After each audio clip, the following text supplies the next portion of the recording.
예, 신유성입니다. 불러주셔서 대단히 감사합니다.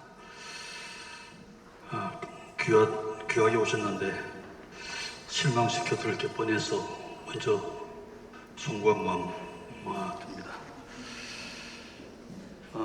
이 좋은 장소에 와서 이 장소에 있으면 절로 기분이 좋아지는 듯한데 제 말로 기분을 상하게 해드릴까봐 좀 저기 걱정도 됩니다. 양해하시고 들어주시면 좋겠습니다. 오늘 가져온 것은 이곳이 순교자를 위한 성지만큼 그와 연관된 내용을 가지고 설명드리려고 편집을 노력해서 해봤습니다. 그래서 제목을 스스로 추방된 자들을 위한 문화풍경이라고 하는 제목을 가지고 주어진 시간 동안 말씀드리도록 하겠습니다. 프로그램에는 제가 중간에 인터미션 시간이 있던데 제가 강의가 이게 끊어지는 걸 제가 좋아하지가 못해서 그냥 곧장 강의를 다 하겠습니다. 혹시 쉬셔야 되는 분은 마음대로 나가셔서 쉬셔도 전혀 흥분하겠습니다. 이 불을 좀 꺼주시면 화면이 잘 보일 것 같은데.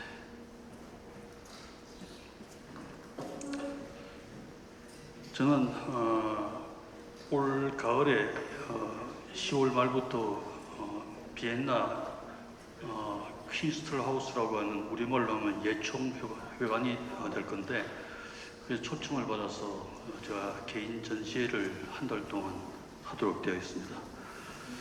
거기에서 꺼주십사고 부탁드리는데 거기에서 제목을 저에게 달라 그래서 전시회 제목을 달라 그래서 건축과 말이라고 하는 제목을 제가 주었습니다. 저는 이 언어가 말이 재건축에서는 대단히 중요한 부분이기 때문에 이 주제로 하겠다고 했더니 거기에서 대단한 관심을 갖고 있는 것 같습니다. 이 내용을 잠시 설명을 좀 드리도록 하겠습니다. 독일의 철학자 하이데커가 언어라고 하는 것은 존재의 집이라고 이야기를 했습니다. 그러니까 우리들 모두가 언어가 있음으로써 존재하게 된다고 하는 그 내용입니다. 저는 이 말에 굉장히 많은 어떤 묵상을 하게 됩니다.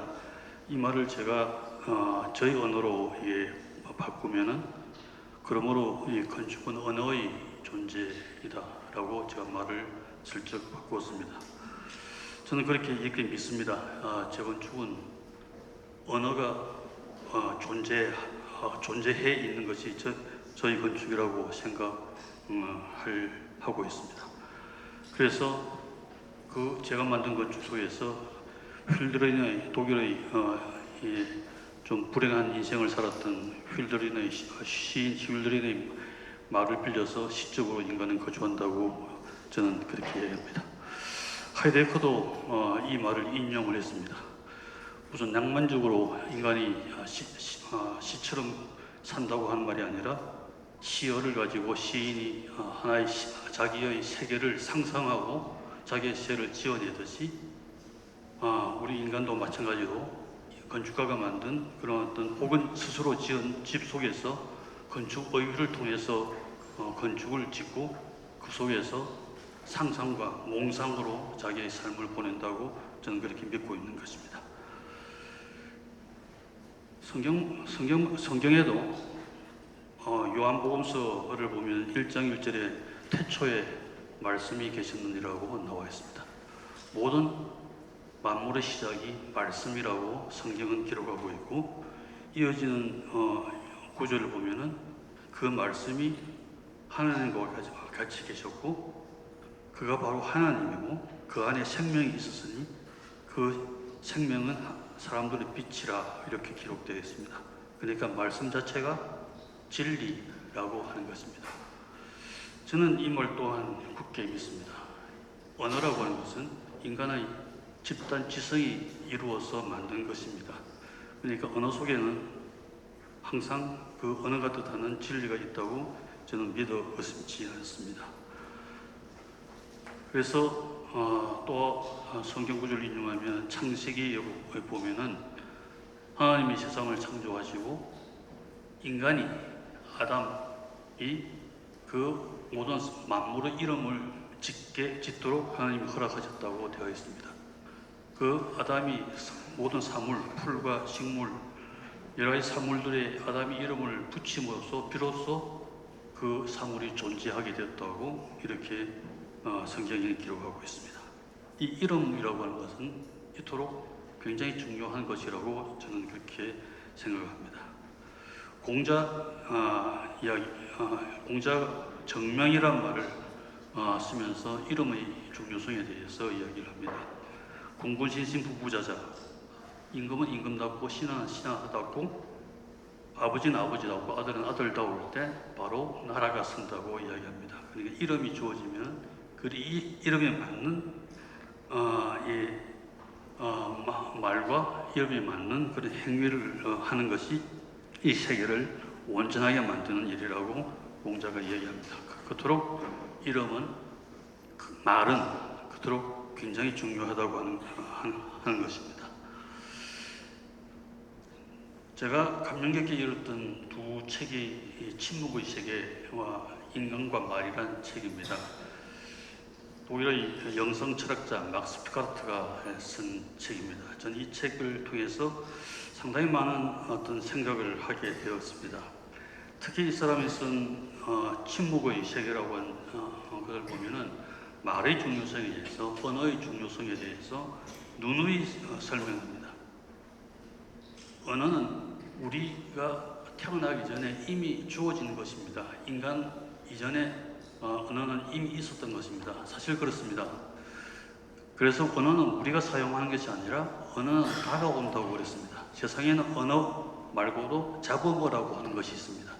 잡음어는 요즘 MZ 세대들이 만드는 그런 어떤 여러 가지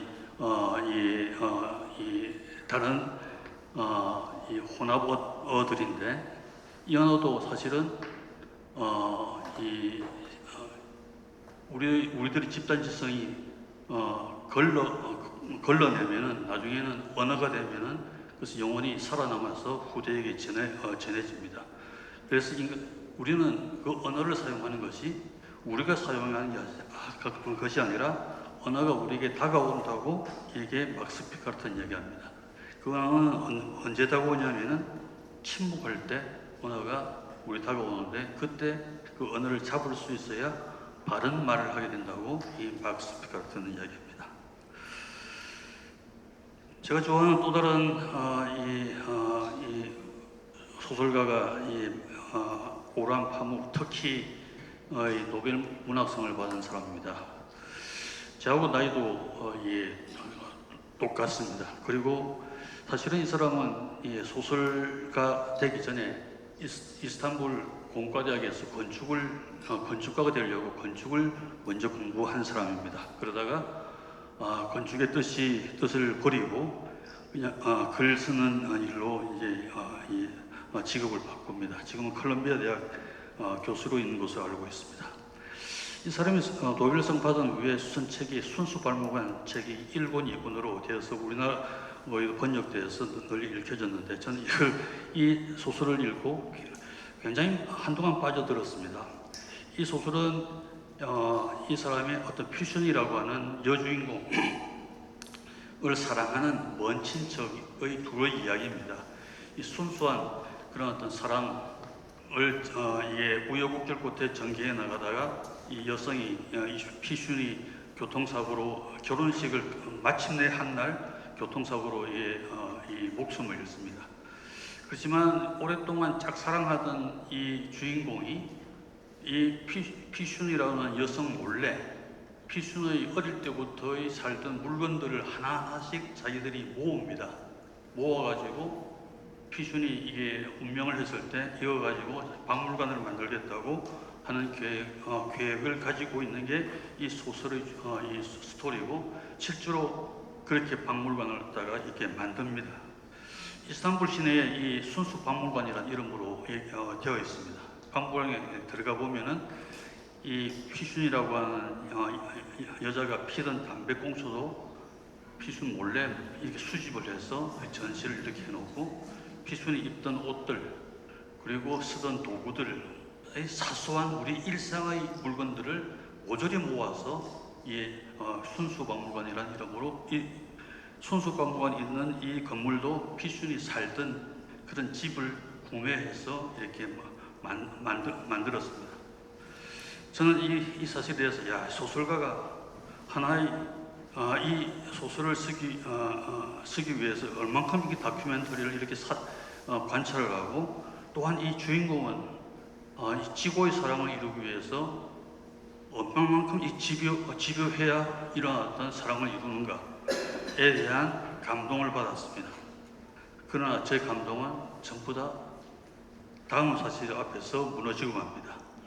이 오로한 파묵이 그 다음에 쓴 책이 소설과 소설가인데, 이 책에 보면은 순수박물관이라고 하는 그 사건이 모두 다 허구였다고 하는 겁니다.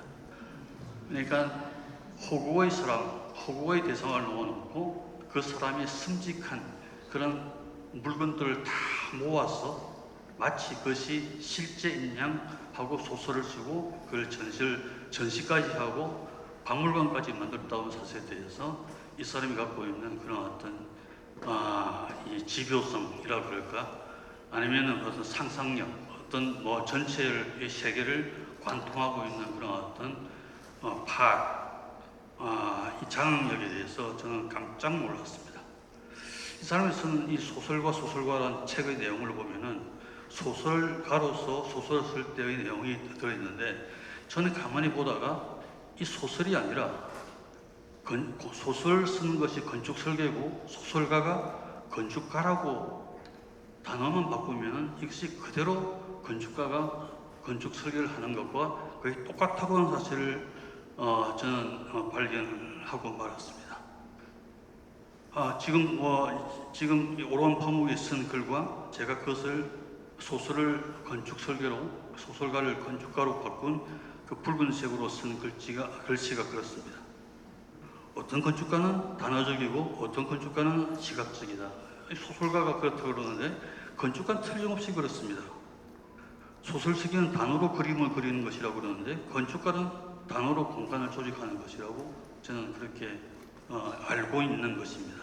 똑같은 것입니다. 그러니까 단지 도구만 다를 뿐이지 그 프로세스는 똑같다고 하는 사실을 여기서 저는 확인을 하지 않을 수가 없었습니다. 저는 얼마 전에 작은 책을 하나 썼습니다. 이 낙동강 주변에 있는 제가 설계한 건축들을 모아서 하나의 순례 길을 엮고 그것을 소울스케이프, 영성의 풍경이라고 하는 제목으로 출간을 한 적이 있습니다. 이 출간을 하면서 이 출판사에서 저에게 이 작가 소개를 직접 써서 보내달라고 해서 어떻게 쓸까 하다가 그냥 최근에는 그냥 승효상, 그냥 건축가 이렇게만 쓰는데, 뭔가 이게 달리 쓰고 싶어서 쓴 글이 작가 소개, 제가 쓴 이 글입니다. 집짓기와 글짓기가 저는 같은 일이라고 생각하고, 이 건축 설계를 하는 것은 말을 설정하고 그 말에 합당한 건축 어휘를 발굴한 후에 이것들을 논리 속에서 창조적으로 서술하는 일이 건축 설계라고 믿는다고 저는 이렇게 썼습니다. 그만큼 글쓰기와 건축 설계는 저는 같은 것이라고 저는 믿고 있는 겁니다. 오래전에 읽은 이 책 가운데 아직도 저를 좌지우지하는 글귀가 이 한나 아렌트라고 하는 여성 철학자가 인용한 소크라테스의 이야기입니다. 자신과 불일치하는 것보다도 세계 전체와 불일치하는 것이 낫다라고 하는 얘기입니다. 간단히 이야기하면 네 멋대로 살아라고 하는 이런 이야기 있을 수 있습니다. 그러니까 자기가 믿는 것, 신념이 중요하다면 그것이 남이 어떻게 하든 그 신념을 지키라고 하는 이 이야기를 저는 좀 더 남보다 좀 일찍 알았던 것 같습니다. 그래서 오래전에 재건축을 한다고 할 때 저는 이 김수건 선생님이라고 하는 한국 건축의 태두 선생님 문화에서 15년을 수련을 하다가 1989년에 그 김수건 선생님께서 1986년에 돌아가시고 3년을 그 사무실을 맡아서 있다가 저는 1989년에 제 사무실을 열고 승효상의 건축을 하겠다고 독립을 그때 했습니다. 그때 어떻게 15년 동안 김수건 건축만 하고 살았으니까 재건축이 뭔지를 알 수가 없을 때, 심지어는 제가 누구인지조차도 알지 못했을 때 굉장히 방황을 했습니다. 그러다가 2, 3년 동안 여러 가지 모색을 거치고 나서 제가 만든 말 아닙니다. 막스 피카르트에 의하면 저에게 다가온 말이 빈자의 미학이라고 하는 말입니다. 빈자의 미학, 가난한 사람을 위한 미학이 아니라 가난할 줄 아는 사람을 위한 미학. 이 말이 저에게 다가와서 이 말로 저는 저희 건축을 시작하겠다고 그렇게 선언을 했습니다. 더러는 격려해 주는 사람도 있었지만은 더러는 비난하고 이 빈정거리는 사람도 없지 않아 있었습니다. 이미 그렇게 말을 해놓으면 나중에 그걸 고쳐야 될 때 곤란하지 않겠느냐고 이야기했습니다. 그렇지만 30몇 년 전에 이 말의 아름다움에 대해서 미처 깨닫지 못했지만은 저는 이 말이 갖고 있는 그런 어떤 뭔가 이 말이 저한테 주는 진리를 느낄 수 있었고, 그것을 붙잡으려고 노력을 했고, 지난 36년 동안 그 노력으로 제 건축을 이루어냈다고 해도 과언이 아닙니다. 그 사이에 이 말을 만든 게 1992년인데 10년 후에 현대미술관에서, 국립현대미술관에서 제 건축가로서 처음으로 올해의 작가에 선정이 되어서 큰 전시회를 한 적이 있습니다. 그때 그 10년 사이에 제가 빈자의 미학이라고 하는 주제를 놓고 만들었던 말들을 여기에 전시를 하기 시작했습니다. 그 왼쪽에 보시면 여러 가지 말들이 있습니다. 이후에도 이 빈자의 미학을 주장하기 위해서 긍정받기 위해서 여러 가지 또 다른 단어들을 만들어내는 게 제 지난 36년 중요상 건축을 해온 그런 어떤 과정이라고 이야기를 할 수가 있을 겁니다. 여기서 나타난 이 글자들이, 이 언어들이 제가 제 건축을 저를 지탱하는 그런 어떤 단어들이라고 말씀을 드립니다. 빈자의 미학이라는 책을 1996년에 발간했지만 제가 그 사이에 이 말들로 인해서 이 말들을 때로는 변명하고 변호하기 위해서 또 다른 말을 만들어내고 계속 그러다 보니까 말을 갖다가 계속 나와서 그 헤매하기 위해서 저는 건축가로서는 드물게 여러 권의 책을 펴낸 건축가이기도 합니다. 그렇지만 저는 속으로 마지막으로 제가 아무리 많은 책들을 펴냈다고 하더라도 마지막으로 펴낼 책이 빈자의 미학 재론이라는 책입니다. 저는 이 책을 마지막으로 펴내고 제 건축의 여정을 끝내려고 하고 있습니다. 여기에 있는 게 원래의 빈자의 미학의 도시공간 기능 형태라는 4가지 실천 항목을 이미 썼는데, 그동안 30여 년 동안 건축을 하면서 기업과 영성에 관한 부분이 추가로 이게 더 중요한 실천 항목으로 자리를 잡아서 6가지 챕터로 빈자의 미학 재론을 쓰는 게 제 건축의 마지막 그런 여정이라고 이야기할 수가 있습니다. 그래서 저는 이 건축 설계를 할 때는 어떤 단어를 떠올리지 않으면 풀이가 안 되는, 주제어가 생각나지 풀이가 되지 않습니다. 예컨대 최근에 설계를 하고 완공을 한 집이 제주도에 있는 리조트 스테이라고 할 수 있습니다. 애월 한거라고 하는 이름을 제가 지었습니다. 장소는 애월이라고 하는 곳에 있습니다. 애월 이 지도에서 대동여제도에 보시는 표시된 부분이 애월인데, 애월은 말이 참 너무 아름다운 단어입니다. 제가 이제 포인트가 없어서 짚지를 못하지만은 저 애자를 보시면은 애자의 그 한자의 원리가 절벽이 오른쪽에 그려져 있고 물수변이 삼수가 이제 옆에 치고 있습니다. 그러니까 절벽에 물이 치는 모습을 그린 게 애자입니다. 그래서 철벽을 치는 물, 그래서 물과 애가 이 애자입니다. 그러니까 그 옆에 달을 붙이면은 물가에 떠 있는 달이라고 하는 게 애월의 뜻이니까 이 지명이 오래전부터 이 지명은 수백 년 전부터 써졌을 것인데 얼만큼 이곳이 장소가 아름다웠길래 애월이라는 뜻을 가지게 됐을까?에서부터 저에게 주어진 건축의 이 풀이가 시작이 되어집니다. 실제로 부탁을 받고 장소에 가봤더니 한 40여 그루의 200~300년 된 소나무가 울창해 있었습니다. 이미 수백 년을 이 땅을 정교를 했으니까 소나무를 베어낼 그런 어떤 능력이 저에게는 없어서 어떤 나무도 베어내지 않겠다고 제가 이제 약속을 하고 여기는 나무 한 그루 한 그루를 전부 다 쓰다듬으면서 약속을 했습니다. 소나무 손을 당신들이 이 땅의 주인이니 당신을 잘 모시겠다고 제가 약속을 하고 소나무마다 영역을 전부 다 이렇게 설정을 해 주었습니다. 영역을 갖다가 연결도를 만들고요. 소나무 영역을 이게 공간화 시키기 위해서 그 주변에 벽과 주어진 집들을 설정하고 소나무가 마당의 주인이 됩니다. 그리고 요소에 활기를 불어넣기 위해서 물길을 만들고 그래서 전체의 마스터 플랜을 이렇게 그렸습니다.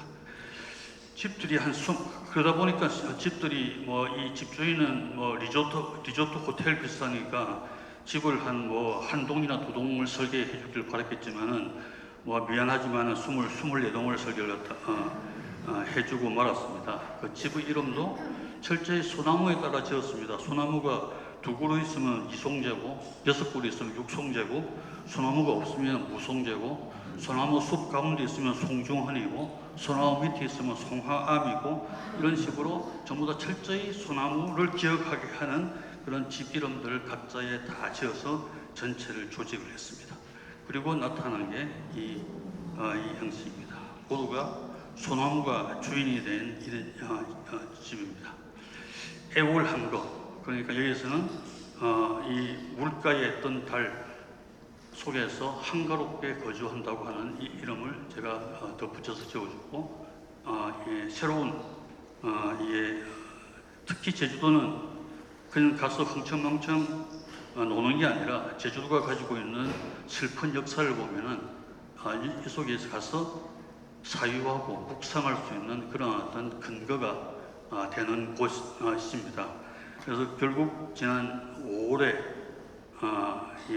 지난달에 이렇게 완공을 하고 지금은 오픈을 하고 있는 상태입니다. 여러분들도 혹시 가실 기회가 있으시면 가셔서 이곳에 있는 소나무가 주인된 이 땅에 흐르는 이 아름다운 풍경을 즐길 수 있으면 좋겠습니다. 이렇게 식당도 있고요. 도서관도 있습니다. 도서관의 주인은 제 책으로만 채우겠다고 말하고 있는데 제 책이 그렇게 많지가 않아서 채워질 리가 없죠.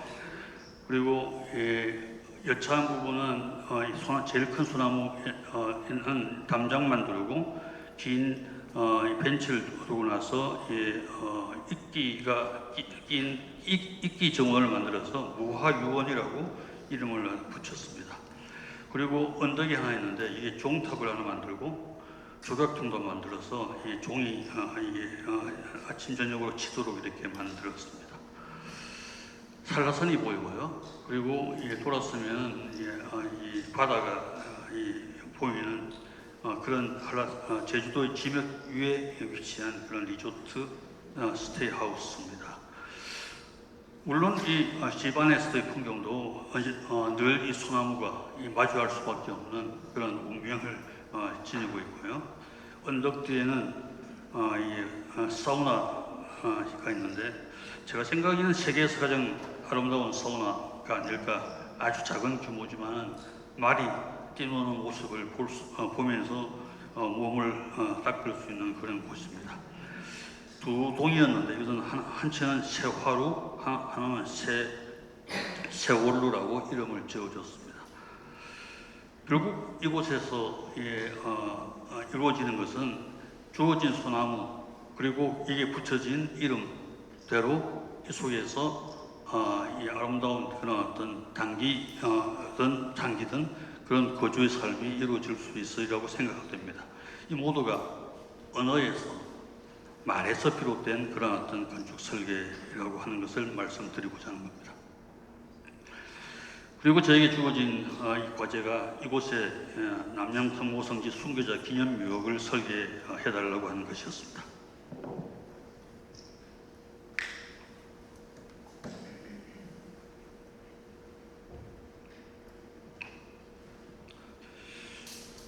이 프로젝트의 중요한 단어 두 가지는 아마 순교와 묘일 것입니다. 여기서 이루어진 행위와 그것을 위한 시설, 이 두 단어가 키워드일 것입니다. 그렇다면 순교란 무엇이며 묘라고 하는 것은 무엇인가를 먼저 파악하지 않으면 이 문제 주어진 과제는 해결되지 않을 것이라고 생각해서 묘라고 하는 것이 무엇일까 하는 겁니다. 제가 설계한 이 공원 묘지가 시안추모공원 중에 하나인데 보통 우리의 묘는 오른쪽 위의 그림처럼 저렇게 시장 바닥에 널려 있는 그런 어떤 좌판대처럼 이렇게 놓이는 게 우리가 보는 묘입니다. 묘에는 과연 누가 거주하고 있을까 하는 겁니다. 우리 인간은 영혼, 육체 이 네 가지 이 요소로 구성되어 있죠. 사람이 죽으면 육체는 뼈와 살은 없어집니다. 화장을 하게 되면 더더구나 사라지고 맙니다. 이것은 영과 혼인데 혼은 우리의 마음, 열정 같은 것이니까 육체가 소멸되면 혼도 사라져 버립니다. 남는 것은 영입니다. 영이라고 하는 것은 우리가 살 때도 나갈 수가 있어서 우리의 육체가 쓰러지면 영은 당연히 육체를 빠져나와서 어딘가로 천국으로 혹은 어딘가로 이게 빠져나가는 게 영입니다. 그러니까 무덤에는 우리의 실체가 아무것도 없습니다. 그럼 무덤은 뭐 때문에 만들까요? 현명한 인디언들은 이렇게 노래를 합니다. 내 무덤 앞에 와서 울지 마십시오. 나는 거기 없습니다. 나는 천개의 바람이 되어 하늘을 떠돌다가 당신에게 갑니다. 이게 인디언들의 노래고 천개의 바람이라고 하는 제목으로 많은 가수들에 의해서 불려진 그런 노래입니다.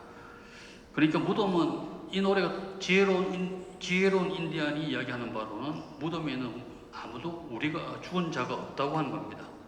무덤에는 죽은 자에 대한 기억만 있고 그 기억을 토대로 찾아가는 자가 자기 스스로를, 자기 삶을 성찰하기 위해서 만드는 게 무덤의 본질이라고 저는 그렇게 생각을 하는 것입니다. 그래서 이곳은 제가 설계한 곳은 이것은 죽은 자를 위한 곳이 아니라 찾아가는 자, 남은 자인 우리를 위한 그런 어떤 새로운 특별한 도시, 마을이라고 생각을 했습니다.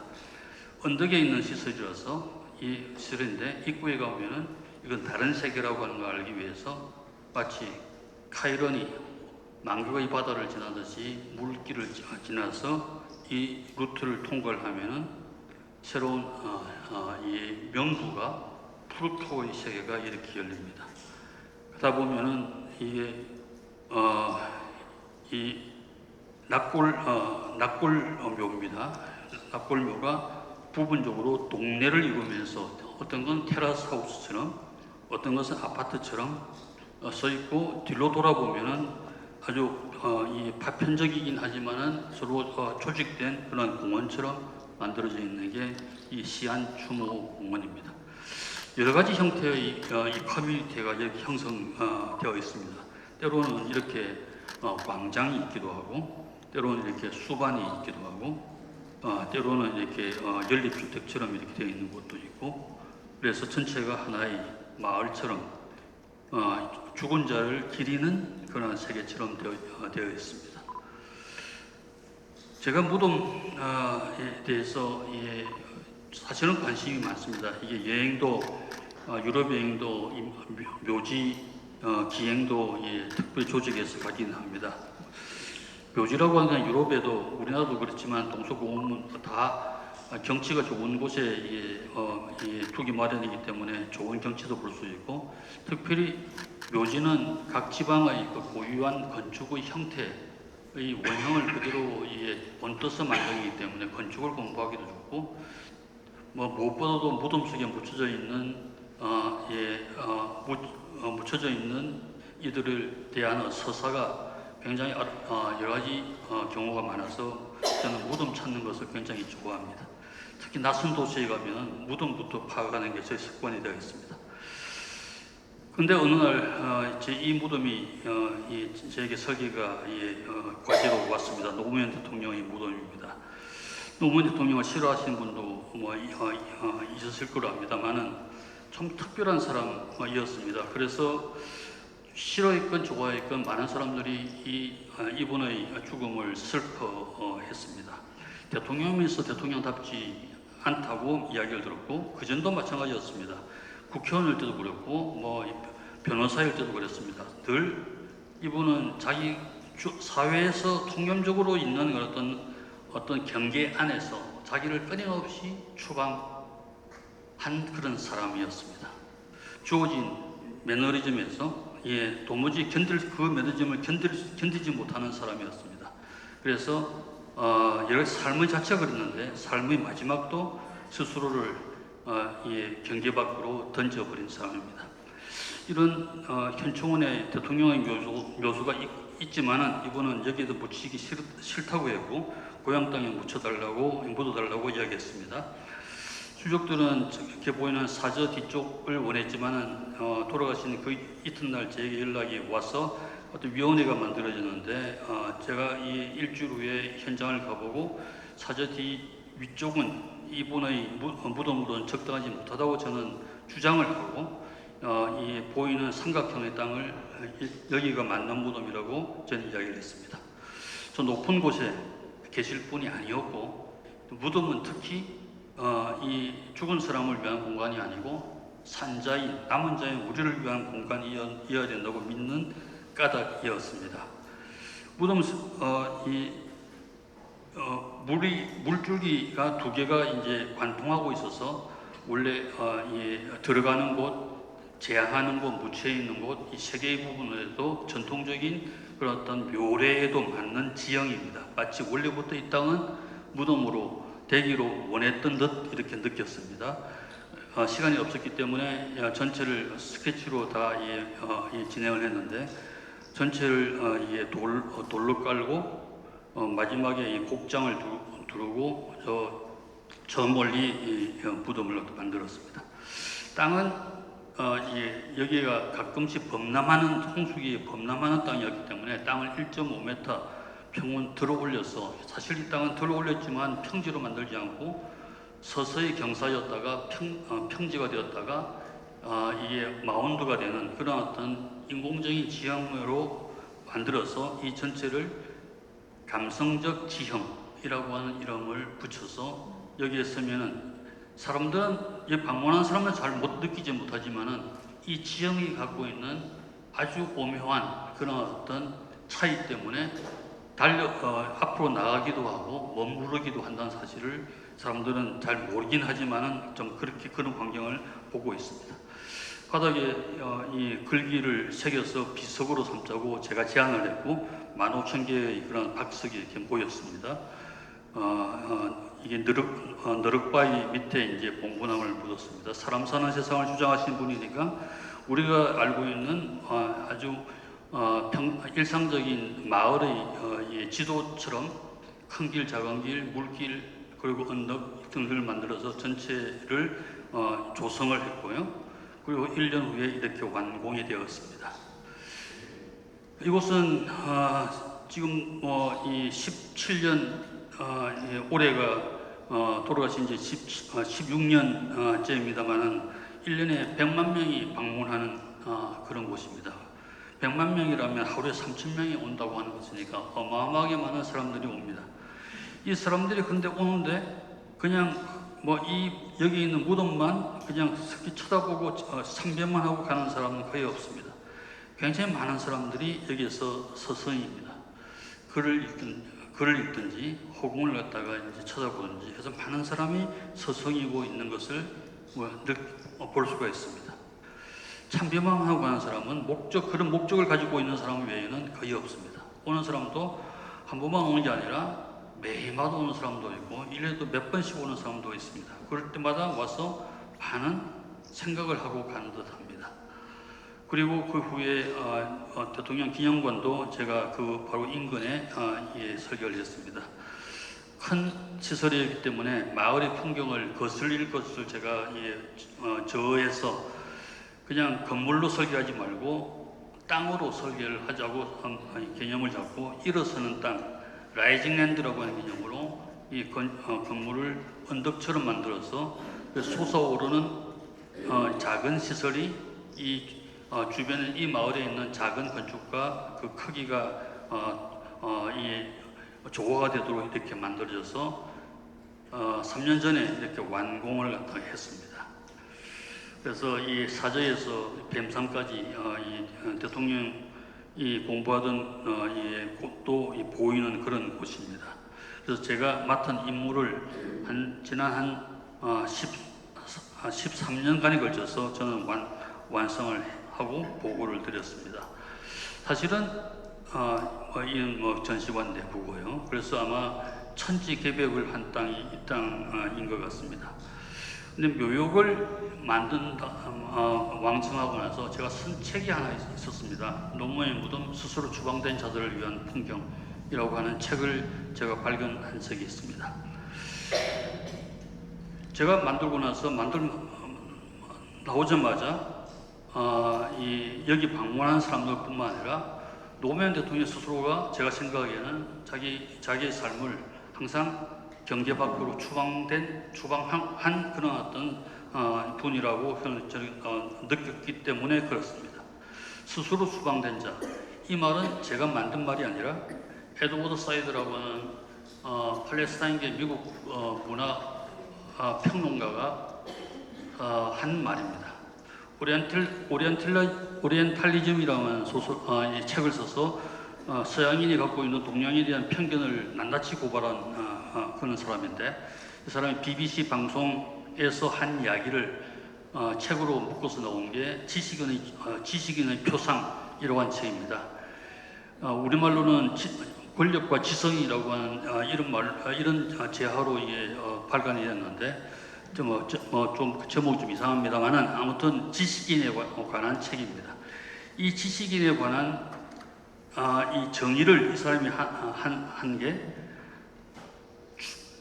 지식인은 결단코 경계 안에 머물러서는 되지 않는다고 하는 겁니다. 경계 밖에 머물러야 지식인의 사명이 다한다고 했습니다. 경계 밖은 춥고 배고프고 쓸쓸하고 외롭고 무섭습니다. 그래서 그쪽에 그 경계 밖에 서기를 굉장히 꺼려합니다. 그렇지만 그게 무섭다고, 그게 두렵다고 경계 밖에 서지 않고 경계 안으로 들어오면 그 사람은, 그 지식인은 자기 임무를 포기하는 자라고 이 사람은 단호히 이야기합니다. 그렇지만 그 지식인 스스로는 경계 밖에서 고통에 떨지만은 그 고통 때문에 경계 안에 있는 사람들은 평화할 수 있다고 이야기를 갖다 한 것입니다. 이게 지식인의 의무입니다. 이 추방된 지식인이라고 그러면 항상 저한테는 생각되는 사람이 한 사람이 있습니다. 이 발터 벤야민이라고 하는 독일의 유태인계 철학자입니다. 이 사람은 특히 이 건축과 공간, 도시에 대한 글을 많이 써서 건축하는 사람에게는 굉장히 익숙한 그런 철학자인데, 이 사람이 파리의 도시 풍경에 대해서 새롭게 나타난 그 당시의 여러 가지 도시 가로 풍경에 대해서 이 연구를 하면서 글을 쓰다가 다른 동료 지식인들이 이 미국으로 망명하는 걸 놓쳐가지고 나치가 침공하는데도 그냥 붙들려 있다가 막바지에 피레네 산맥을 넘어서 망명하려고 계획을 짜고 보르도라고 하는 그런 어떤 피레네 산맥 밑의 작은 마을에 피신을 합니다. 여기에서 미국 가는 길이 막혔다고 하는 것을 알고 다량의 몰핀을 먹고 스스로 목숨을 끊은 곳입니다. 이 보르도에 있는 마을의 이 마을 묘지인데, 묘지 안에 가면 발터 베냐민의 묘가 자기가 쓴 그린 문화의 기록은 양만의 기록 없이는 결코 존재하지 않는다고 하는 묘기와 함께 지금도 묻혀져 있습니다. 이 사람이 죽은 지 50년이 되는 1990년에 이 마을 묘지 광장에 다니 카라반이라고 하는 유대인의 독일 조각가가 이 기념물을 기념해서 하나 설치를 했습니다. 철저히 통관을 땅 밑으로 이렇게 파묻어서 바다 속으로 빠져 들어가게 하는 아주 위태로운 그런 어떤 조각물입니다. 아주 경사가 급해서 또 저 끝에는 물론 유리가 붙어 있어서 위험을 낙하를 방지하고 있지만은 시각적으로는 투명해서 굉장히 위험스러운 상태를 뜻합니다. 아마 이 상태가 지식인의 상태라고 하는 것을 다니 카라반은 표시하고 싶었고, 이 이름이 패세지인데, 이 발터 베냐민이 파리의 그런 어떤 아케이드 에 관한 글을 쓰면서 패세지라고 하는 그런 연관을 갖다 떠오르기도 합니다. 이 끝에는 익명의 알려진 저명한 사람보다 익명의 인물에 대한 기억을 기념하는 것이 훨씬 더 어렵지만, 이게 역사가 해야 될 그런 임무라고 이게 발터 베냐민의 글이 써져 있기도 합니다. 멀리서 보면 이렇게 이 조각물은 땅을 관통해서 지중해 바다로 이렇게 떨어지는 아주 위험한 상태의 조각입니다. 이게 지식인의 상태라고 하는 겁니다. 파리에 가면 이 노틀담 사원이 관광 명소로 항상 이 사원 앞 광장에 있는 사람 하나 북적입니다. 최근에 불이 나가지고 최근에 완공을 다시 복구를 하고 더 많은 사람들이 몰려듭니다. 근데 파리 사람들도 사실은 잘 모르던데요. 이 노트르담 사원 오른쪽을 끼고 쭉 올라가면 오른쪽 지도처럼 노트르담 사원이 보이시죠? 쭉 오른쪽으로 가면은 저 세느강이 갈라지는 끝부분에 아주 중요한 시설이 하나가 있습니다. 한 150m쯤 가면은 이게 낮은 담장으로 되어 있는 시설인데, 이 벽을 마치 칼로 후벼판 듯이 이 시설의 제목을 써놓고 있습니다. 추방된 프랑스의 순교자라고 하는 제목입니다. 이 시설은 사실은 BC 정권 때 추방당한 유태인 20만 명을 기념하는 그런 어떤 전쟁 박물관입니다. 국방부에서 관리를 하고 시간제로 이게 문을 열어주기 때문에 기다렸다가 문이 열리면은 이게 들어가는데, 아주 가파른 계단을 타고 이렇게 내려가면은 저 끝에 쇠창살의 조각이 보이고 그 밑에 있는 창살 너머로 세느강의 물결이 이렇게 보입니다. 그리고 보이고 담벼락은 4m 높이의 담벼락이 이렇게 둘러쌉니다. 조금 전에 있었던 노틀담 사원 앞의 그 시끌벅적한 그런 어떤 소음은 여기서 완벽히 사라지고 완전한 무음, 진공의 상태처럼 느끼기도 합니다. 몸을 돌려서 이 기념관의 입구입니다. 들어가 보면은 전체의 기념한 조각이 나오고 양사방의 그런 어떤 지역들이 나오고 가운데는 20만 명의 추방당한 유태인의 명부가 벽면에 빼곡히 이렇게 써져 있습니다. 위층으로 올라가면 여러 가지 이게 전시실이 있고요.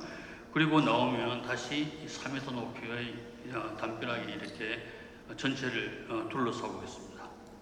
사람들도 이곳을 잘 모르기 때문에 사실은 이 시설은 뺑귀숑이라고 하는 아주 유명한 프랑스의 건축가가 설계한 이 건축인데 파리 사람들도 잘 모르기 때문에 찾아오는 사람들이 그렇게 많지가 않습니다. 어떤 때는 혼자만 있게도 됩니다.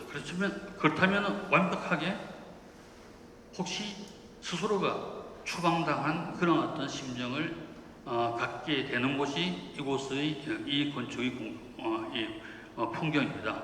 아마 건축가가 추방당한 유태인 순교자, 추방당한 프랑스 순교자들이 살아야 되는 풍경이 이렇을 것이라고 짐작해서 이렇게 계획한 것이라고 저는 그렇게 믿습니다. 사실 이게 어떻게 보면 추방당한 사람들 혹은 달리 이야기하면 이게 교회의 모습이지 않을까 생각하는 겁니다. 보시는 도면은 예루살렘 솔로몬이 만든 예루살렘 성전의 복원 평면도입니다. 사실 이 평면도는 성경을 보면은 솔로몬이 지었다고 되어 있지만 설계는 다윗이 했죠. 다윗이 이게 지으려고 했는데 죄를 많이 지은 다윗에게 하나님이 허락하지 않으십니다. 그래서 아들 보고 아들에게 짓게 하라고 얘기하면서 하나님이 어떻게 말씀하시냐면은 이 모든 물자와 이걸 준비한 것을 다 넘기라고 이야기하십니다. 그래서 다윗은 평생 동안 모은 그런 모든 물자, 돈, 인원들을 전부 다 솔로몬에게 넘기면서 마지막으로 도면을 넘긴 게 이 설계도를 넘깁니다. 설계도를 넘기면서 다윗이 한 이야기가 하나님의 손이 내게 임하여 이 모든 것을 알게 하셨고 그리게 하셨노라고 이야기를 합니다. 그러니까 하나님께서 다윗에게 그리게 하여서 이 도면을 솔로몬에게 넘긴 겁니다. 그러니까 솔로몬은 시공자고 다윗이 사실은 건축가인 셈입니다. 아무튼 이 공간을 우리는 파눔이라고 라틴어로 이야기를 합니다. 그 안에는 지성소 사크롬도 있습니다. 파눔은 굉장히 보시면은 건축가인 제가 보기에도 어마어마하게 조직적이고 체계적입니다. 여기서 이루어지는 일이 얼마나 위험있고 장엄한지를 저는 이 도면을 보고도 짐작할 수가 있습니다. 이 파눔인데 파놈을 성벽에 둘러싸고 파놈 앞에 있는 출입구의 전면을 프로파놈이라고 합니다. 프로파놈은 영어의 프로페인, 속되다라고 하는 것의 어원이 프로파놈이라고 하는 겁니다. 그러니까 파놈의 밖에 있는 것은 속된 것이고 파놈 안에 있는 이 성전은 경건한 곳이라고 하는 겁니다. 그러니까 이 성전이라고 하는 것은 불림을 받은 사람들 의 모임이니까 이런 경건성을 전제로 하는 겁니다. 그래서 교회를 라틴어로는 에클레시아라고 하고 그래서 콜링아웃이라고 하는 것을 콜링아웃의 뜻을 갖고 있는 것을 알고 있습니다. 그러니까 교회는 건축이 아니고 불림을 받은 사람들의 모임, 그 공동체고 이 공동체를 위한 건축이 교회당 바로 파눔이라고 하는 것이고 이 교회당 밖은 세속이라고 하는 것을 저는 이제 알게 되었습니다.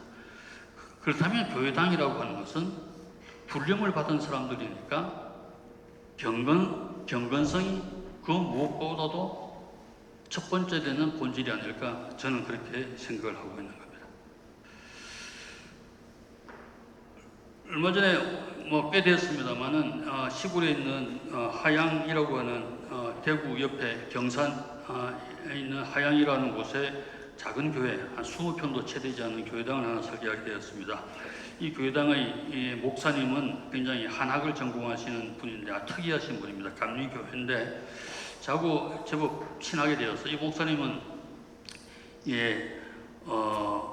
이 죽은 자에 대한 관심이 많고 옛날에 우리 상여집을 모으기도 하고 상여집으로 이제 그 박물관을 만들기를 꿈꾸는 뭐 그런 분이기도 합니다. 그래서 저하고 그 전부터 알고 지내다가 제가 하도 우리 한국의 교회당의 그런 어떤 폐해에 대해서 이야기를 하니까 교회당이 그렇게 지었을 필요가 없는데 그럼 숭여상 씨 당신 마음대로 교회당 하나만 지어보라고 해서 지은 게 하양무원로 교회입니다. 돈이 있을 리가 없죠. 그래서 설계비도 제대로 이제 줄 수가 없어서 못 받았는데 이게 꽤 짓고 나서는 꽤 많이 이제 이 사람들에게 인구가 회자가 되어가지고 신문 인터뷰까지 하십니다. 그러면서 숭여상이 이게 거의 설계를 공짜로 이게 공짜로 설계를 하게 했다고 했는데 그 신문에서 거의란 말을 빼는 바람에 신문에서는 공짜로 설계를 했다고 하는 바람에 전국의 수많은 목사님들이 저한테 전화를 걸다가 하는 그런 일이 지금도 계속되고 있습니다. 돈이 없기 때문에 굉장히 단순하게 지을 수밖에 없습니다. 마침 어떤 독지가 벽돌을 공장 사장님이 벽돌을 그냥 주겠다고 이게 얘기를 하셔가지고 이 참 마침 잘 되었습니다. 안 그래도 한 가지 재료만 쓰려고 그랬는데 벽돌이 참 맞는 재료인 것 같았습니다. 그 사장님은 벽돌이니까 벽에만 쓰겠지 생각하고 주신다고 했는데 벽돌을 벽만 쓰는 게 아니라 바깥뿐만 아니라 안벽도 쓰고 바닥에도 쓰고 천정에도 쓰고 심지어는 가구까지 다 벽돌을 만들었으니까 그 벽돌 사장님이 중간에서 저에게 눈을 헐기다가 그냥 그만두시고 그냥 그만 주시겠다고 얘기를 하시고 나머지는 그래도 참 감사하게 다 받아서 썼습니다. 이 건축이 완성될 때쯤 앞에 사실은 건물이 있었는데 이 목사님이 이 건물이 앞에 있는 기존 건물이 가리는 걸 꺼려해서 이 건물도 집도 매입을 해서 이 야외 예배당까지 만들었습니다. 야외 예배당을 만들고 나서 제가 이게 느티나무를 하나를 심어야 되겠다고 이야기하니까 돈이 없습니다. 그러니까 이 마을에 있는 은혜사라고 하는 저희 주지 스님에게 이야기를 해서 주지 스님이 헌금을 해가지고 이 느티나무를 심었습니다. 이 느티나무를 심은 까닭은 이게 진짜 마을의 사람들이 같이 공유할 게 틀림없으니까 마치 마을의 당산나무처럼 이렇게 삼고자 해서 실제로 이 마을의 중요한 모임처가 되어 있습니다. 내부는 굉장히 단순합니다. 작은 공간이고요. 40명, 40명 정도의 사람밖에 모일 수 없는 아주 작은 공간이고 다른 어떤 시설, 음향기기 시설도 필요가 없어서 빛과 어둠으로만 전체의 분위기를 내부를 조성하고 있습니다. 이야기 듣고로는 이 교회당을 방문한 많은 사람들이 가끔은 앉아서 신자가 아닌데도 방문객인데도 와서 울고 간다고 하는 이야기를 듣습니다. 왜 울까? 저는 이 단순하고 명료함이 주는 그런 어떤 신비로움 때문이라고 저는 믿습니다. 시인 폴 발레리가 그렇게 이야기를 했습니다. 명료한 만큼 신비로운 게 없다고 이야기를 했습니다. 저는 그 말 또한 믿습니다. 그래서 지금 이 교회당은 순례자의 교회당처럼 이렇게 되었다고 합니다. 이 교회당의 건너편에 이게 카페를 이 교회 다니는 어떤 장로님이 카페를 만들어서 이 교회당의 부속 시설로 이게 섰습니다. 이 설계는 저한테 맡기지 못하고 제 아들에게 이제 맡기는 바람에 제 아들도 건축가인데 제가 좀 봐주겠지 싶어서 저한테는 맡기지 못하고 싶었는데 아들이 저한테 한마디도 이야기 안 하고 자기 마음대로 설계를 했습니다. 그렇지만은 이게 꽤 근사하게 만들어져서 이 마을의 중요한 문화시설, 중요한 공유시설이 되어서 이곳을 알고 지나가든 모르고 지나가든 오는 사람들이 수시로 와서 마음의 평화를 잠시라도 얻고 가는 곳이 되어 있다고 합니다. 이게 순교를 이해하기 위한 그런 어떤 이게 중요한 모티브가 아닌가 생각됩니다.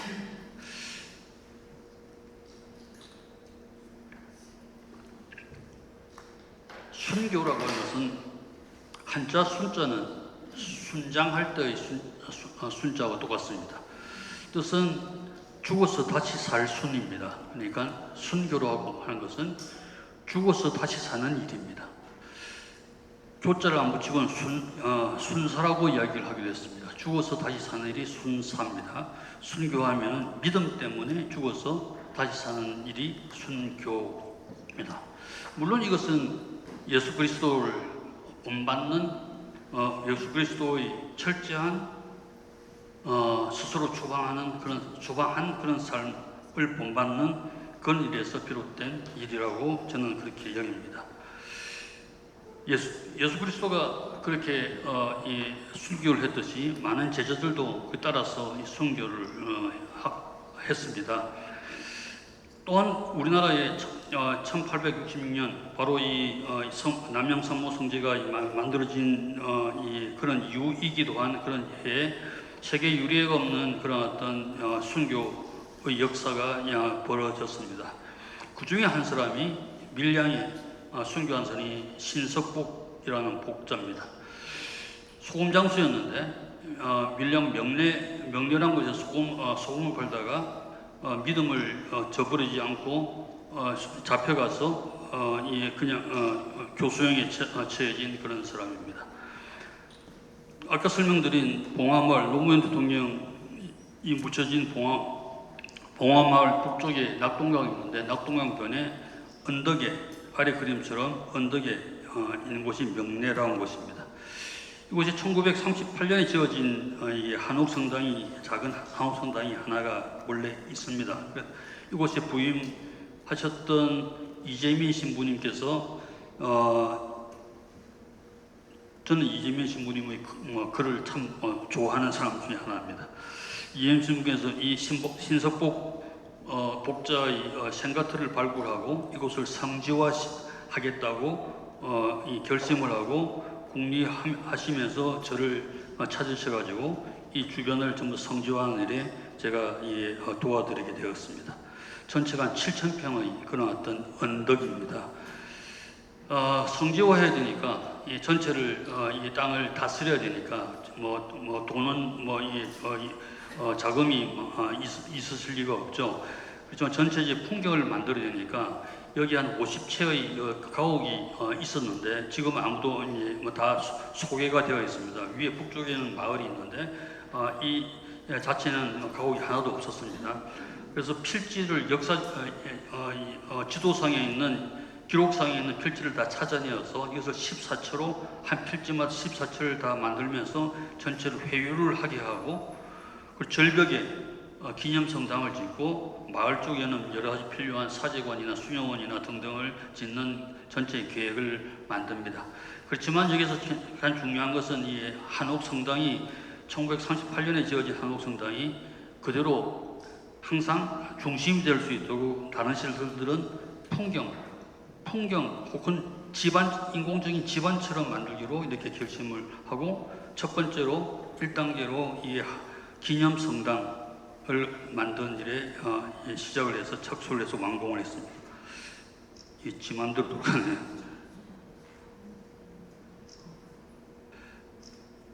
절벽면에 마치 이 한옥성당의 풍경을 이 새로운 기념성당이 규모가 큰 성당이 지배하면 하지 않기 위해서 마치 옹벽처럼 속으로 파고 들어갑니다.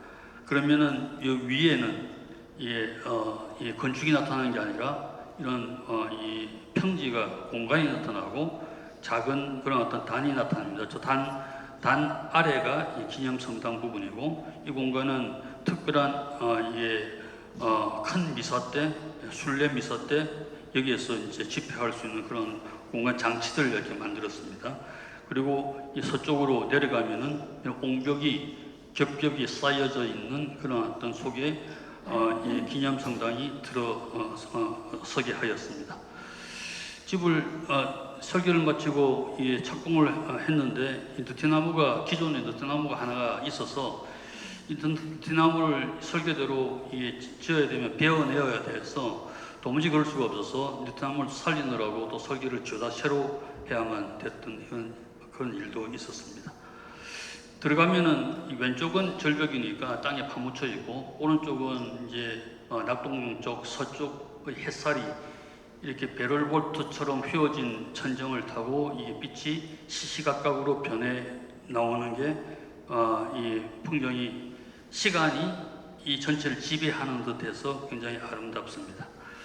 그리고 왼쪽 위에 이 8개의 9개의 천청을 둘러서 위로 외도빛이 떨어지도록 이렇게 만들어져 있습니다.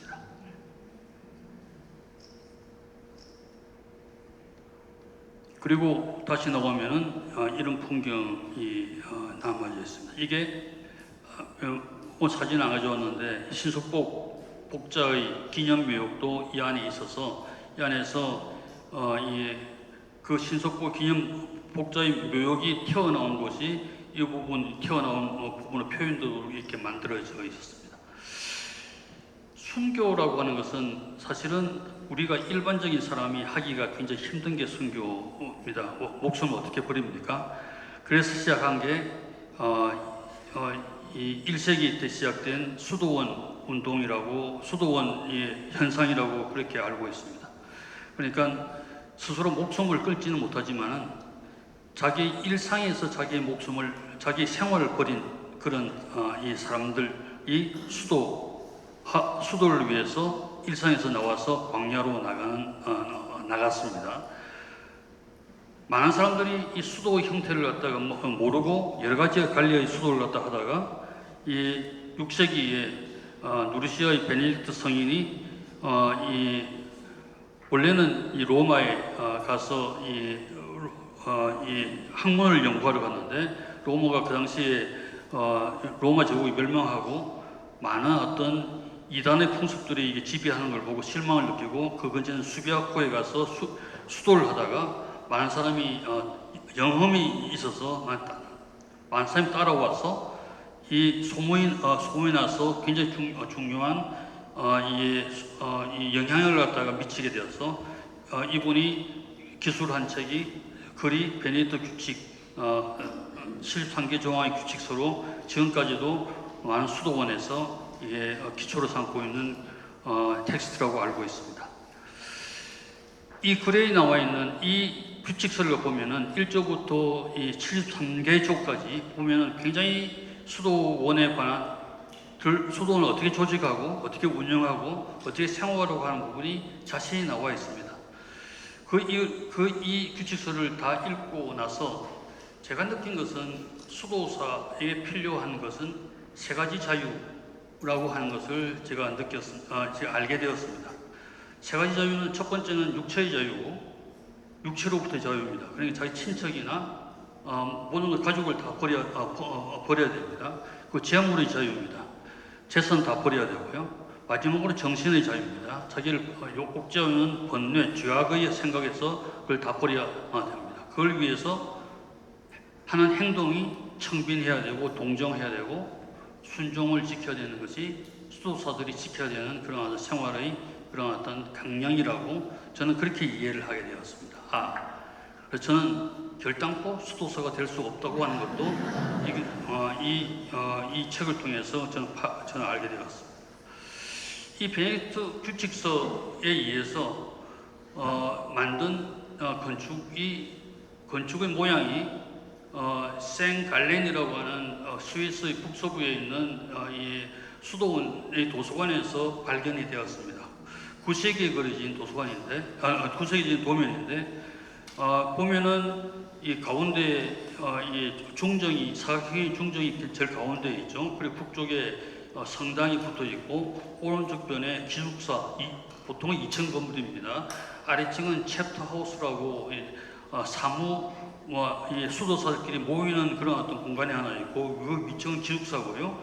그리고 밑변은 이제 식당이 되고 그리고 왼쪽 변은 작업소가 되는 이게 가장 기본적인 수도원의 베네딕트 수도원의 그런 요소들이고 그 주변에 있는 것은 관련된 어떤 부가 시설들입니다. 이 건축은 지어진 적이 없습니다. 그래서 후대 학자들이 그것을 토대로 해서 만든 모형이 있는데 이게 생갈렌에서 발견된 지도에 의해서 만들어진 모형입니다. 이거 전체가 보면은 전체 시설을 갖다가 세우고 전체를 담으로 둘러싸는 것이 이게 추방된 자들을 위한 스스로 추방된 자들을 위한 도시라고 저는 그렇게 수도원을 이해를 했습니다. 수도원은 크게 나누어서 생활의 형태로 보면 모나스트리와 크로이스터가 이게 영어로 두 단어가 있는데 이 두 단어의 뜻은 사실은 우리가 다 수도원이라고 하지만은 생활의 형태에서 비롯된 것으로 좀 다르다고 하는 것을 알고 있습니다. 모나스트리는 홀로 거주하는 수도원이라서 봉쇄 수도원이라고 그러고 크로이스터는 같이 거주하는 데서 공주 수도원이라고 합니다. 원래는 공주 수도원이었는데 제일 큰 것이 이제 이 크루니 수도원이 그 당시에 가장 큰 중세 초기의 수도원이었는데 이 같이 사는 수도 생활에 대해서 불편함을 느낀 브루노라고 하는 수사가 1084년에 8명의 수도사를 데리고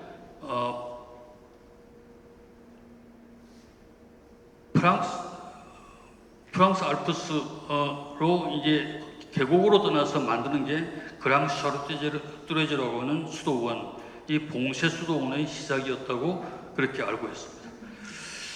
이 그랑 샤르트레즈 수도원은 지금도 가보면 프랑스 알프스의 첩첩산중으로 들어가서 위치하고 있습니다. 가까운 도시가 그레노블인데 그레노블에서 평면거리로 불과 20-30km밖에 되지 않는데 차로 가면 1시간 반이 걸릴 정도니까 그 당시에 1084년에 이곳에 가서 수도원을 만들었다고 하는 것은 세상의 끝에 갔다고 하는 그런 이야기일 것이라고 저는 이해할 수 있었습니다. 지금도 이곳은 2km권밖에는 사람을 출입을 허용하지 않고 막고 있습니다. 이 앞에 있는 2km 밖에 있는 시설이 이제 박물관이 있어서 이곳을 통해서 이제 이 수도원의 생활을 짐작할 수가 있습니다. 이것을 보고 싶었던 필립 그로넨긴이라고 하는 이 독일의 영화 감독이 이 수도원을 찍고 싶어서 1980년대 청원서를 냅니다. 수도원을 한번 이게 찍게 해달라고 하는 간절한 청원서를 내는데 대답이 한마디도 없다가 16년 후에 해답을 하나 받았습니다. 지금도 찍고 싶으면 오라고 하는 겁니다. 단 조건이 혼자 오라고 이야기를 했습니다. 그래서 이 감독이 촬영 기구를 걸머쥐고 가서 6개월 동안 기거하면서 찍은 영화가 Into Great Silence라고 하는 위대한 침묵이라고 번역된 그런 영화입니다. 이 영화가 우리나라에 첫 번째 상영이 됐을 때 제가 시사회에 제가 이제 가서 설명을 하게 되었었습니다. 영화사 요청으로요, 배급사 요청으로. 저는 미리 이 CD를 받아서 미리 한번 볼 수가 있었습니다. 미리 이제 봐야 이제 될 것 같아서요. 저한테는 2시간 47분의 러닝 타임인데, 저한테는 순식간에 지나갔습니다. 대사가 거의 없습니다. 이 수도원에서 일상을 보내는 수도사들을 그냥 가만히 찍는 그런 내용이었는데, 저는 이 수도원의 평면을 건축 구조를 아니까, 기억하니까 이 사람이 지금 어디로 가고 어디로 나오고 하는 것을 알 수 있어서 저한테는 너무너무 흥미로운 그런 영화였습니다. 저는 순식간에 지나갔는데, 시사회를 하기 전에 이게 일반 관객들, 수도원을 모르는 사람들, 혹은 건축을 특히 알 리가 없는 사람들이 이러고 보면 어떻게 될까? 아니나 다를까? 이 코 고는 소리, 그냥 중간에 나가는 사람들, 즐비했습니다. 그렇지만 저한테는 너무너무 아름다운 영화였습니다. 이 영화가 CD로 나와 있는데, CD의 그 표지에 이런 말이 써져 있습니다. 완전한 침묵 속에서만 듣게 되고, 언어가 사라질 때만 볼 수 있다고 하는 이 구절이 문장이 있습니다. 굉장히 아름다운 문장이라고 생각됩니다. 프랑스에 있는 샤르트르 성당입니다. 고딕 성당으로 유명합니다. 이 성당을 설명하려고 하는 게 아니라 이 성당을 들어가면은 입구를 들어가자마자 이 바닥에 이런 미로의 문양이 있습니다. 옛날에는 이 성당을 입구를 들어와서는 모든 사람들이 이 미로의 통로에 무릎을 꿇고 미로의 통로를 다 기어가면은 저 중앙부에 도달하게 됩니다. 그때쯤 되면 이 미로의 총 길이는 260m인데 그때쯤 되면은 무릎에서는 피가 나기 마련입니다. 그때야 비로소 기도를 하고 일어서서 제단 앞으로 나갈 수가 있었다고 하는 겁니다. 이런 고통을 겪은 다음에 제단 앞으로 나가게 한 게 이 샤르트르 성당입니다. 지금은 아무도 그렇게 하지 않습니다. 이 미로의 문양이 있는 것조차 모르고 사람들은 성큼성큼 그냥 들어와서 제단 앞으로 나아갑니다. 티베트 라싸에 가면은 족항사원이라고 하는 7세기 때 만든 불교 사원이 있습니다. 이 사원의 구조가 참 독특하고 굉장히 아름답습니다. 이걸 다 설명드릴 시간이 없습니다. 이 사원의 앞에 보면은 오체투지를 하는 사람들이 그렇게 많습니다.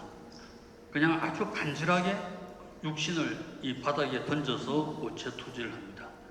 어떤 사람들은 평생을 걸려서 자기 고향에서부터 오체투지를 하면서 이 족황상으로 와서 오체투지를 하면서 희열의 웃음을 얻는 사람들입니다.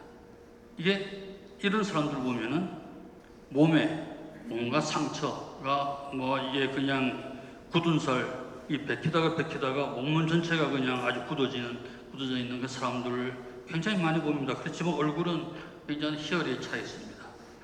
수도라고 하는 게 과연 무엇일까요? 수도는 말 그대로 닦을 숫자 길도자입니다. 저는 오체토지를 하는 사람 보면서 수도는 그냥 밀실에 앉아서 영화 시중의 미소로 얻는 게 수도가 아니고 자기 몸을 던져서 길을 닦는 일이 수도라고 하는 것을 이 말 자체 그대로가 진실이구나 하는 걸 알게 되었습니다.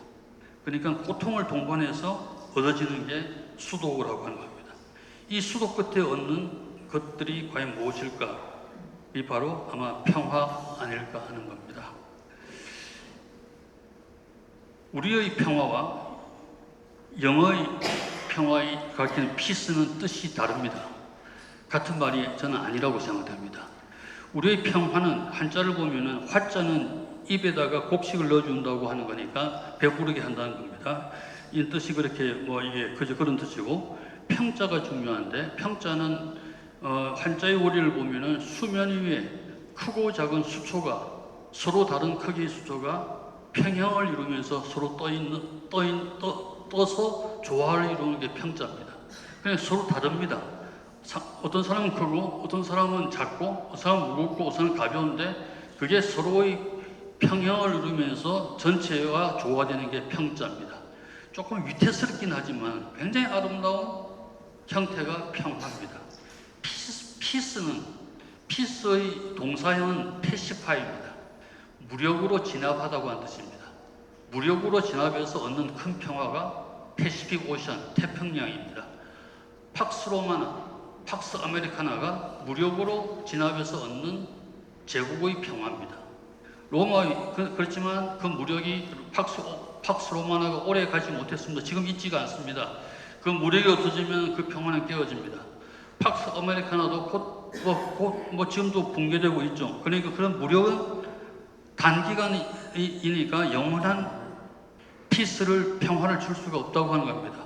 만약 그 무력이 영원 불변하다면, 절대적이라면, 그로서 얻는 평화는 영원할 것이라고 하는 게 종교의 평화, 신에 의한 절대자가 주는 권위에 의해서 그 힘에 의해서 얻어지는 평화가 이게 종국적인 우리의 평화가 아닌가 이렇게 여겨지는 겁니다. 그래서 평화를 주소서라고 우리가 기도를 합니다. 제게 참으로 하고 싶었던 일이 수도원을 설계하는 일이었는데 제가 몇 년 전에 이 기회를 제 간절한 마음을 하나님께서 들어주셔서 이 설교를 할 기회를 얻었습니다. 외관 수도원에 있는 피정센터를 피정의 집을 설계할 기회를 얻었습니다. 외관 수도원은 알기는 알았지만 이 설계를 하기 전까지는 얼마만큼 중요하고 아름다운 기관인지를 제가 참 알지를 못했습니다. 그렇지만 이 설계를 하면서 이 땅에 이 기관이, 이 조직이, 이 단체가 있음으로써 우리가 얻어지는 평화가 참 큰 것이라고 하는 것을 새삼 알게 되었습니다. 외관 수도원은 이게 아시는 분도 많고, 특히 이 자리에 외관 수도원 아빠 스님께서도 와 계셔서 제가 설명드리는 게 좀 민망해서 설명을 자세히 드리지는 않겠습니다. 외관역 옆에 1952년에 여기에 들어서게 되었습니다. 마침 저하고 나이도 똑같습니다. 원래는 1908년에 서울의 대학로에 있다가 이북으로 갔다가 다시 이게 만주로도 가서 활동하다가 많은 순교자를 갖다가 낳고 해방 후에 그냥 전쟁 후에 이 남한으로 와서 원래 있었던 덕원, 이북의 덕원하고 비슷한 땅을 찾아서 언제든지 이북으로 갈 수 있도록 철도 옆에 만든 게 외관수도원의 위치를 잡은 이유라고 저는 전해 들었습니다. 수많은 정통적인 수도원의 모든 것을 여기서 갖추고 있었습니다. 원래는 피정센터가 한국 최초의 피정센터가 있었는데 도시계획 도로로 의해서 땅이 갈라지는 바람에 외부로 떨어지게 되어서 다시 피정센터를 낡기도 해서 새로 지어야 되었습니다. 주어진 땅은 이 경계 부분의 땅입니다. 경계부에 잡은 것은 더 이상 도시계획이 더 침범하지 말라고 하는 뜻도 있었다고 그럽니다. 그렇지만 제가 보기에는 이 경계의 땅이 갖고 있는 의미가 굉장히 컸습니다. 그러니까 피정센터라고 하는 것은 경계 밖에 있는, 어떻게 생각하면 경계 안에 있는 우리 스스로를 경계 밖으로 추방을 해서 잠시 머무르는 곳이 이 피정센터이기 때문에, 피정의 집이기 때문에 경계 위의 집이라고 저는 생각되는 것입니다. 피정이라는 말 자체도 굉장히 근사한 말입니다. 피자를 보시면은 피할 피자인데, 한자를 보면은, 한자의 구성 원리를 보면은 벽을 쓰고 벽 옆으로 사람들이 슬슬 빠져나가는 게 피자입니다. 경계 밑으로 사람들이 슬슬 나간다는 피자고요. 정자는 참 오묘합니다. 풀을 정자와 싸울 쟁자를 붙였습니다. 그러니까 싸운 다음에, 고뇌 다음에 얻는 푸르름, 이게 고유할 정자입니다. 그러니까 피정이라고 하는 것은 자기를 경계 밖으로 내보내서 자기를 옥죄어 오는 그런 고뇌와 싸워서 얻는 고요함, 이게 피정의 뜻이라고 하는 것을 우리가 알게 되면은, 영어로 이야기하는 리트리트, 물러섬이라고 하는 것은 비교할 수 없는 아름다운 그런 내용을 가지고 있고, 이곳으로 이 피정센터의 건축의 뜻은 완벽하게 중요한 개념어가 된다고 저는 여겼습니다. 찾아보니까 이 알폰스 리고리라고 하는 성자가 피정을 이야기하기로 온천에 들어와서 홀로 머물고 다른 이가 되어 나아가는 것이 피정의 그런 어떤 형태라고 방법이라고 설명하는 것도 알게 되어서 이게 완벽하게 피정이라고 하는 한자말과 같은 말이라고 하게 되었습니다. 주어진 과제는 80명을 수용할 수 있는 시설과, 그리고 1958년에 지어졌던 마구로관이라고 하는 원래 기숙사로 쓰던 공간을 다시 엮어서 갇힌 연관시설로 쓰게 해달라고 하는 리노베이션 프로젝트와 같이 붙었습니다. 전체는 저 위쪽으로 보면, 도면상으로 보면은 위쪽은 서쪽이기도 하고, 이게 기차가 지나가는 곳이기도 해서 벽이 하나 필요합니다. 유리될 수 있는 벽이, 방어할 수 있는 벽이 필요하고, 그 안에 이제 이 정원을 만들고, 이게 수도원 쪽으로 대부분의 이 계실들을 놓았습니다. 대부분 독실입니다. 일부분은 수도원 요청에 의해서 이게 2인실로 만들었지만, 기본적으로 여기 와서는 부부라도 여기 와서는 이제 홀로 머무는 것이 온당하다고 저는 생각합니다. 주어진 완공된 모습인데요. 저 가운데 있는 게 1928년에 프랑스의 수도사들에 의해서 만들어진 원래의 구성당이고, 오른쪽 부분이 지금 있는 외관 수도원의 본부 대성당과 옆에는 수도자 숙소고요. 왼쪽에 있는 게 새로 지어진 비정센터고, 오른쪽 아래가 더불어서 지어진 수도자 쉼터라고 하는 건축입니다. 기차역에서 보면 이렇습니다. 담장도 새로 세웠습니다. 기차역에서 보면은 서쪽입니다. 많은 부호가 이 서측턱에 이게 써져 있습니다. 그리고 서양 해설을 받기 때문에 굉장히 강력하게 여러 가지 태양의 각도에 의해서 이 표정이 변합니다. 그리고 외부 사람, 본 경계 밖의 사람이 이것을 보고 많은 생각을 하게 되지 않을까, 그런 어떤 의미를 던져줄 수 있지 않을까, 이렇게 생각했습니다. 왼쪽은 이게 경당, 성당입니다. 그리고 위에는 하늘 성당도 있게 만들었습니다. 이 부호 보면은 이게 그냥 장식을 위한 것이 아니라 어떤 것은 빛을 주고, 어떤 것은 나와서 세상과 소통하고, 어떤 것은 이 내부에 있는 사람들 모여서 기도를 하고 하는, 여기 피정의 삶의 방식들이 여기에 있는 것을 기억하시면 좋겠습니다.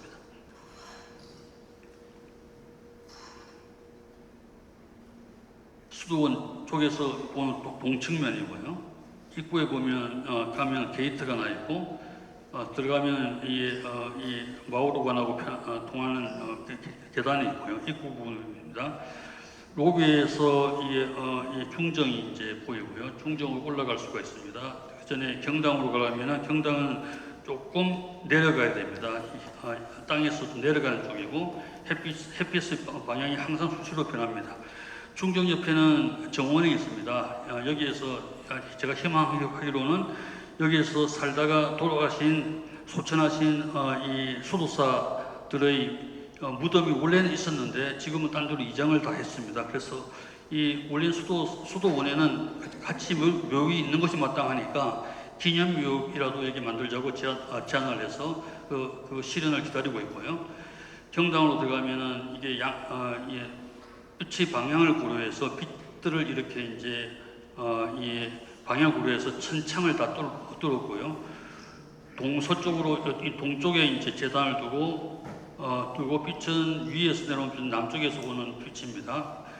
그리고 이제 오후가 되면 이런 긴 빛이 이제 내려오게 되고요. 늦은 오후가 되면은 낙동강에서 오는 서측의 해설이 이렇게 비칩니다.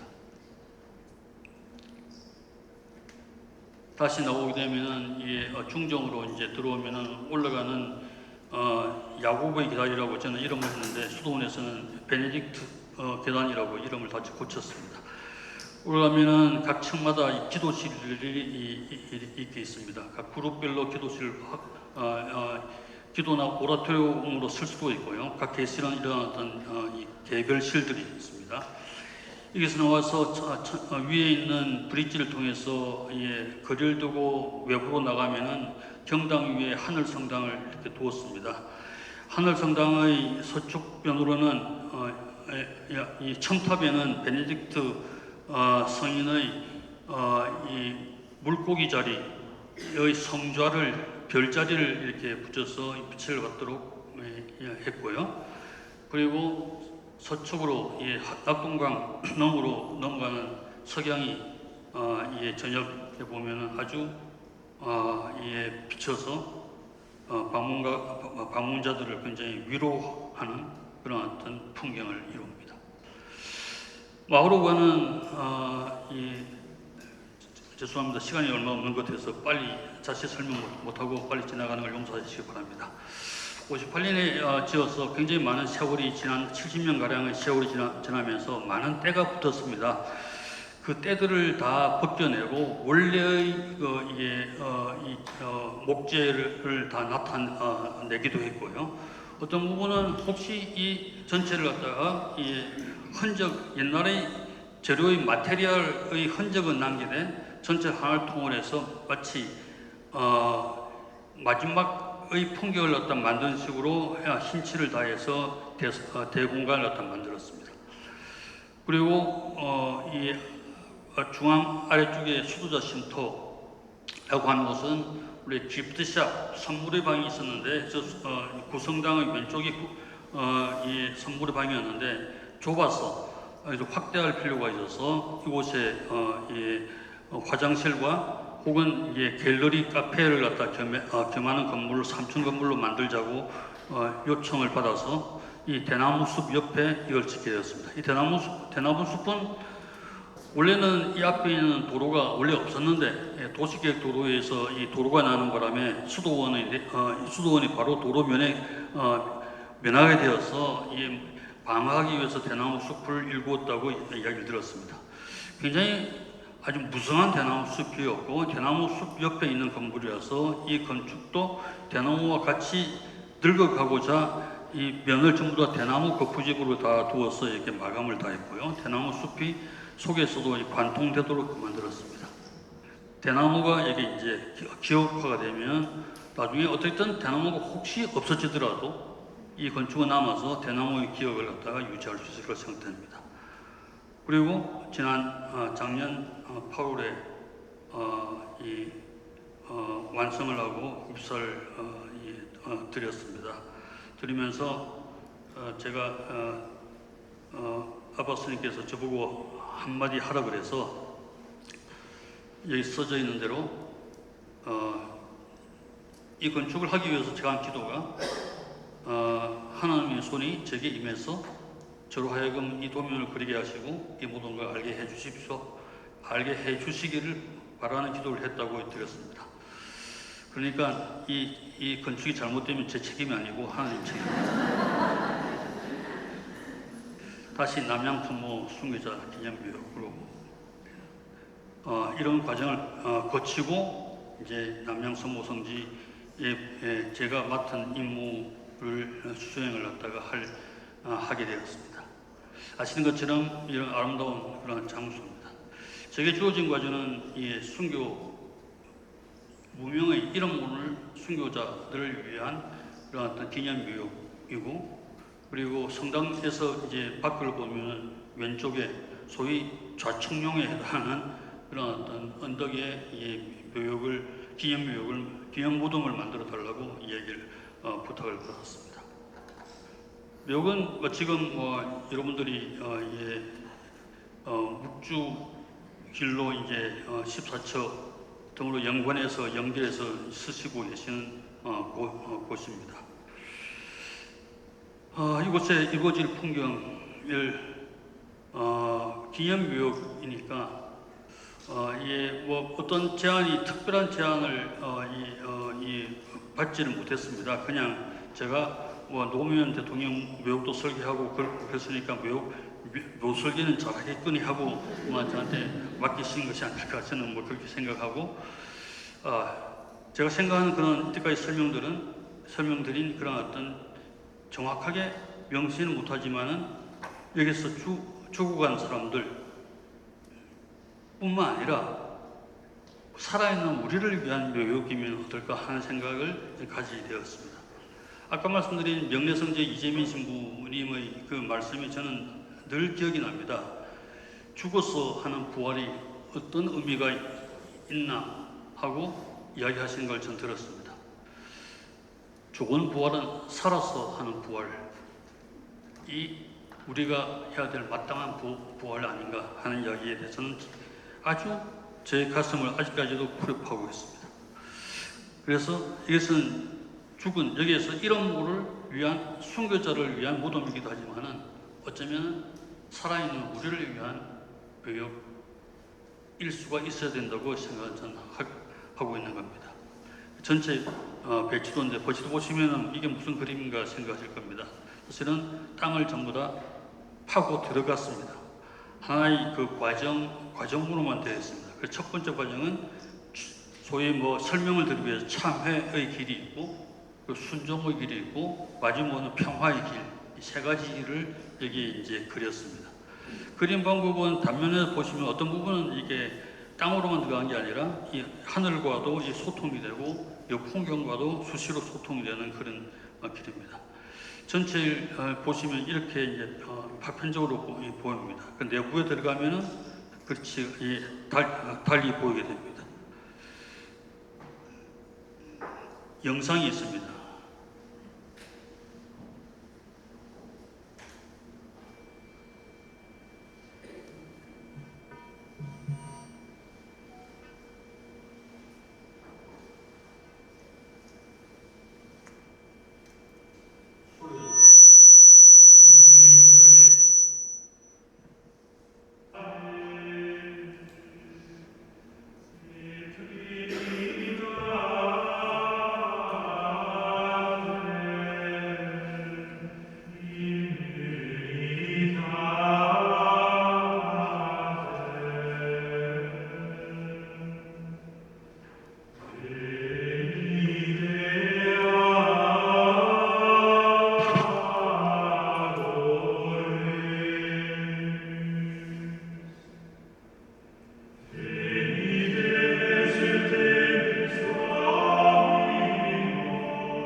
예, 사실은 설교는 4년 전에 마쳤는데, 예, 아직 지을 돈이 없다고 하셔가지고 아직까지 못 짓고 있습니다만, 올해 좋은 소식이 들려서 아마 곧 시행될 수 있을 것 같습니다. 올해 만약 시작된다면 아마 내년에는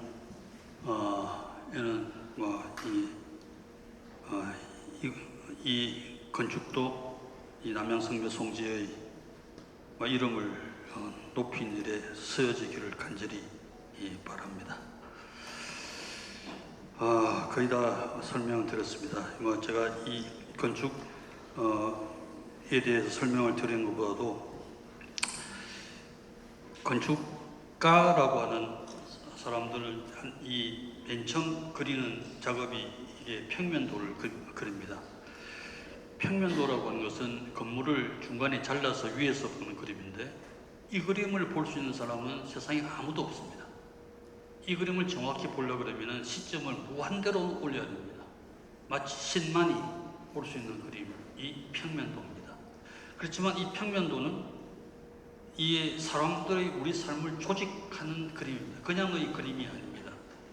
이 한 사람도 우주보다도 귀한 생명이라고 그랬으니까, 이 평면 속에서 살게 되는 사람들의 삶을 귀중함을 알면은 이 평면도를 10만이 그릴 수 있다고 하는 것은 정말 타당한 말입니다. 이 평면도를 그릴 수 있는 권리를, 특권을 부여받은 사람들이 건축가들입니다.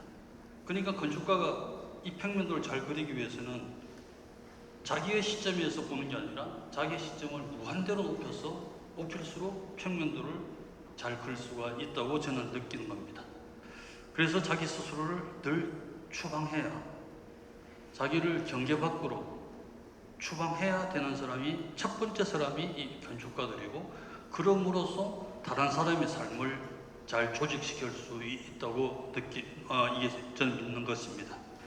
그래서 건축가의 삶이라고 하는 것은, 그래서 그런 결과가 얻어지는 게 윈스턴 처칠이 말한 것처럼 우리가 건축을 만들지만은 그 건축이 다시 우리를 만든다고 하는 말을, 이 중요함을 말한다 그러면 함부로 그릴 수가 없습니다. 그래서 저는 항상 건축을 그릴 때 항상 함부로 선을 긋지를 못합니다. 항상 떨고 두렵고 항상 무섭습니다. 사실은 제가 잘못 그리면, 잘못 그린 도면 위에서 지어지는 건축 속에 살게 되는 사람이 망가질까봐 저는 항상 두렵습니다. 그래서 선이 곧잘 나가지 못합니다.